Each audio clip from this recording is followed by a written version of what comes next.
রাখতে পারছেন। আর এই সরকার তো সাধারণ মবে ডিল করতে পারে না। এই সরকার কিভাবে নির্বাচন করবে? আপনি বলেন, এই স্বরাষ্ট্র উপদেষ্টাকে দিয়ে আপনি নির্বাচন আশা করেন? আপনি যদি খুবই নিরপেক্ষভাবে দেখেন, আপনি দেখবেন শেখ হাসিনার 15 বছরের সাথে গত 1 বছর 2 মাসের শাসন ব্যবস্থা যেটা বলে, সেটার খুব একটা বেশি পার্থক্য নাই। আমরা 14 বছরে বা 15 বছরে দেখেছিলাম শেখ হাসিনার একেবারে যিনি পিয়নের চাকরি করেছেন তিনিও 4,000 কোটি টাকা নাকি 400 কোটি টাকার মালিক হয়েছেন।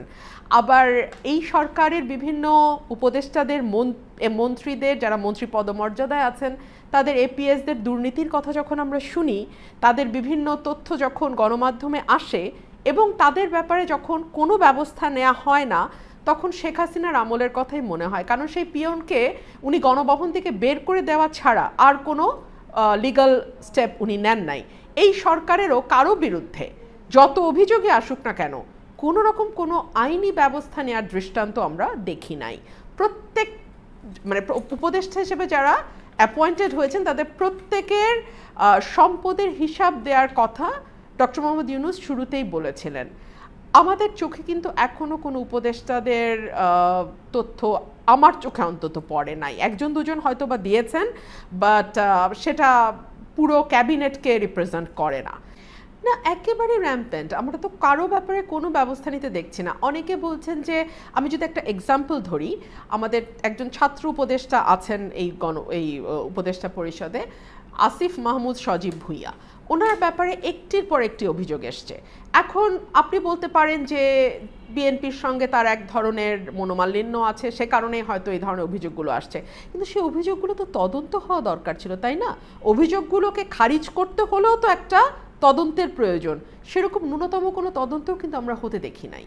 অন্য উপদেষ্টারা তুলসী পাতা কিনা জানি না, তবে তাদের পিএস এপিএস এর ব্যাপারে ভয়াবহ রকম অভিযোগ অনেকের ক্ষেত্রে এসছে। এবং আমি একটা কথা মনে করি যে যদি উপদেষ্টাদের কোনো রকম পজিটিভ নডিং না থাকে, তাহলে কেবলমাত্র পিএস এপিএস এর পক্ষে এত লুটপাট করা সম্ভব নয়। কারণ কাজটা তো মূলত উপদেষ্টারাই করবেন, সইটা তো উপদেষ্টারই যাবে, এবং সেই সই নিতেই তো আসলে এত দুর্নীতি। যারা খুবই পোলাইটলি সরকারের সমালোচনা করে, তাদের ভাষায় প্রধান উপদেষ্টা খুব নরম হাতে দেশ চালাচ্ছেন। আর যারা হার্শলি সমালোচনা করে, তাদের ভাষায় প্রধান উপদেষ্টা হয় তিনি নির্লিপ্ত, দেশে কি হচ্ছে না হচ্ছে, দেশ গোল্লায় যাচ্ছে কিনা সেটা নিয়ে তার কিচ্ছু যায় আসে না, অথবা তিনি আসলে বিষয়টিকে খুব খেলার ছলে নিয়েছেন। দেশ চালানোটা তো আসলে খেলাধুলা না, তাই না? এটা ওনার টাইম পাস করার বিষয় নয়। এটার সঙ্গে আমাদের 18 কোটি মানুষের ভাগ্য ওতপ্রোতভাবে জড়িত। উনি হয়তো দেশের বাইরে চলে যাবেন, ভালো উন্নত বিশ্বে উনি সম্মানের সঙ্গেই থাকবেন, কিন্তু আমাদের মতন সাধারণ মানুষ যারা বাংলাদেশে জন্মেছে এবং বাংলাদেশে জীবনটা পার করে এখানেই মারা যাব, তাদের জন্য তো আসলে ওনার কর্মকাণ্ডগুলো খুব স্বস্তিদায়ক নয়। প্রধান উপদেষ্টা দেশের চেয়ে বিদেশ থাকাকেই বেশি আরামদায়ক বা স্বস্তিদায়ক মনে করেন। ঠিক যেমনটি তিনি বিদেশি গণমাধ্যমকে সাক্ষাৎকার দেওয়াটা দেশীয় গণমাধ্যমকে সাক্ষাৎকার দেওয়ার চেয়ে অনেক বেশি স্বস্তিদায়ক মনে করেন। সো দেখুন, এটা বলতে দুঃখ লাগে, কিন্তু না বলেও পারি না। বাংলাদেশকে কতটা উনি ওন করেন এই প্রশ্নটা থেকে যায়। অনেক সময় ওনার বিরুদ্ধে অনেক রকম সমালোচনা হয়েছে। মুক্তিযুদ্ধে উনি কি ভূমিকা নিয়েছিলেন বা সেই সময় উনি দেশকে কতটুকু সহযোগিতা করেছেন, সেগুলো নিয়ে অনেক রকম সমালোচনা মানুষ করে, আমি সেগুলোর মধ্যে ঢুকতেই চাই না। কিন্তু এখন মনে হয় যে উনি যখন রাষ্ট্র পরিচালনার দায়িত্বে গেলেন, এবং এত ক্রান্তিকালে, এবং উনি যেভাবে রাষ্ট্র পরিচালনার দায়িত্বে গেছেন, অর্থাৎ আওয়ামী লীগের গুটি কয়েক মানুষ ছাড়া বাংলাদেশের আপামর জনসাধারণের সমর্থন নিয়ে উনি গেছেন, উনি কিন্তু অনেক বড় একটা পরিবর্তন বাংলাদেশে আনতে পারতেন। উনি সেই সুযোগটা হেলায় হারালেন। স্বরাষ্ট্রকে আমি মাইনাস দেব, শূন্যেরও কম। উনি মাইনাসে পারফর্ম করছেন। বাংলাদেশে যারা সরকারের চাটুকারিতা করে, তারা বলে মব তো নতুন কিছু না, কিন্তু প্রত্যেক দিন মব হওয়াটা অবশ্যই নতুন কিছু। বছরে 2টা মব হওয়া আর 365 দিনে 380টা মব হওয়া একরকম নয়। সো আমি মনে করি যে স্বরাষ্ট্র উপদেষ্টা মাইনাস পাবে। আর কোনো উপদেষ্টার পারফরমেন্স যদি আমাকে কিছুটা প্রশংসা করতে হয়, সার্টেনলি আমি অর্থ উপদেষ্টার পারফরমেন্সকে প্রশংসা করব। উনি জনসমক্ষে খুব বেশি আসেন না, উনি নিভৃতাচারী মানুষ, নীরবে কাজ করেন এবং ওনার যেই মন্ত্রণালয় সেটাকে উনি বেশ দক্ষতার সঙ্গেই করছেন। আমরা দেখলাম যে ওপেন মার্কেটে ছেড়ে দেওয়ার পরও ডলারের দাম স্টেবল আছে। আমরা দেখলাম যদিও মন্দরিন ভীষণ রকম বেড়ে গেছে, কিন্তু এটাকে বলা হচ্ছে গত 15 বছরে যে ব্যাকল্যাশ, সেই কারণে মন্দরিনের এই অবস্থা। এর বাইরে আমরা দেখলাম রেমিটেন্সের অবস্থাও মোটামুটি স্থিতিশীল। সো আমদানি রপ্তানি তথ্য অবশ্য খুব বেশি আশাব্যঞ্জক কিছু নেই। তবে একটা আনস্টেবল সরকারে তো আসলে বিনিয়োগ হবে না, সেটা আপনি দেশি বা বিদেশি যে বিনিয়োগের কথাই বলেন না কেন। বাট তারপর আমার মনে হয় যে কিছুটা চেষ্টা যদি কেউ করে থাকেন সেটা ফিনান্স অ্যাডভাইস। 133 আসলে আমার মনে হয় যে 50-র কাছাকাছি আমি অর্থকে দেব।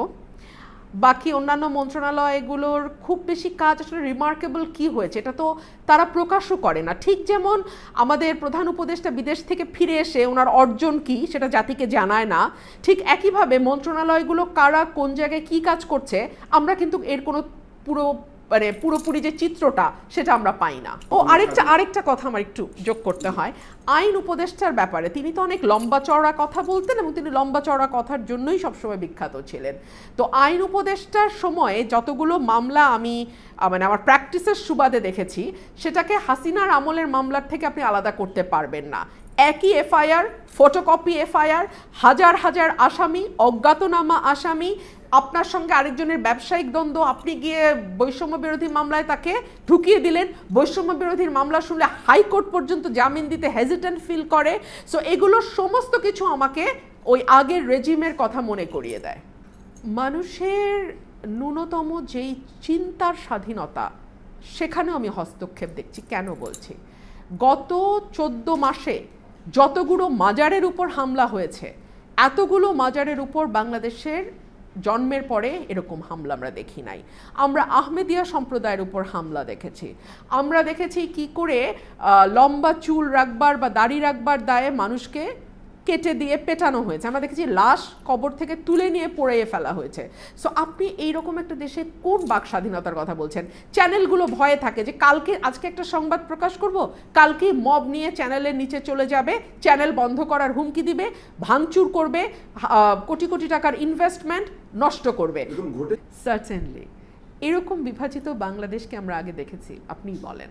আমরা 15 বছরে কি দেখলাম? মুক্তিযুদ্ধের পক্ষের শক্তি, বিপক্ষের শক্তি, চেতনার পক্ষের শক্তি, বিপক্ষের শক্তি, মুক্তিযোদ্ধার সন্তান বনাম রাজাকারের সন্তান। আর এখন আওয়ামী লীগ চলে যাওয়ার পরে যেই দলগুলো ঐক্যবদ্ধভাবে আওয়ামী লীগের বিরুদ্ধে লড়াই করেছে, তারা একজন আরেকজনের দিকে যখন এমনভাবে আঙ্গুল তুলছে, এমনভাবে অ্যাকিউজ করছে, যেন একজন একজনকে ধ্বংস করে দিতে পারলে আনন্দিত হয়। নতুন করে উপদেষ্টা পরিষদ গঠনের প্রয়োজন পড়বে।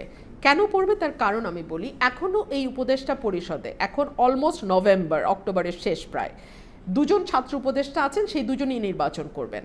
সুতরাং আপনি বুঝতে পারছেন তারা অলরেডি অনেক বেশি সুবিধাজনক অবস্থানে আছে অন্য ক্যান্ডিডেটদের চেয়ে, নাম্বার 1। নাম্বার 2, আমরা যারা, বিশেষ করে আমার কথা বলতে পারি, আমি প্রার্থী হব নির্বাচনে ইনশাল্লাহ।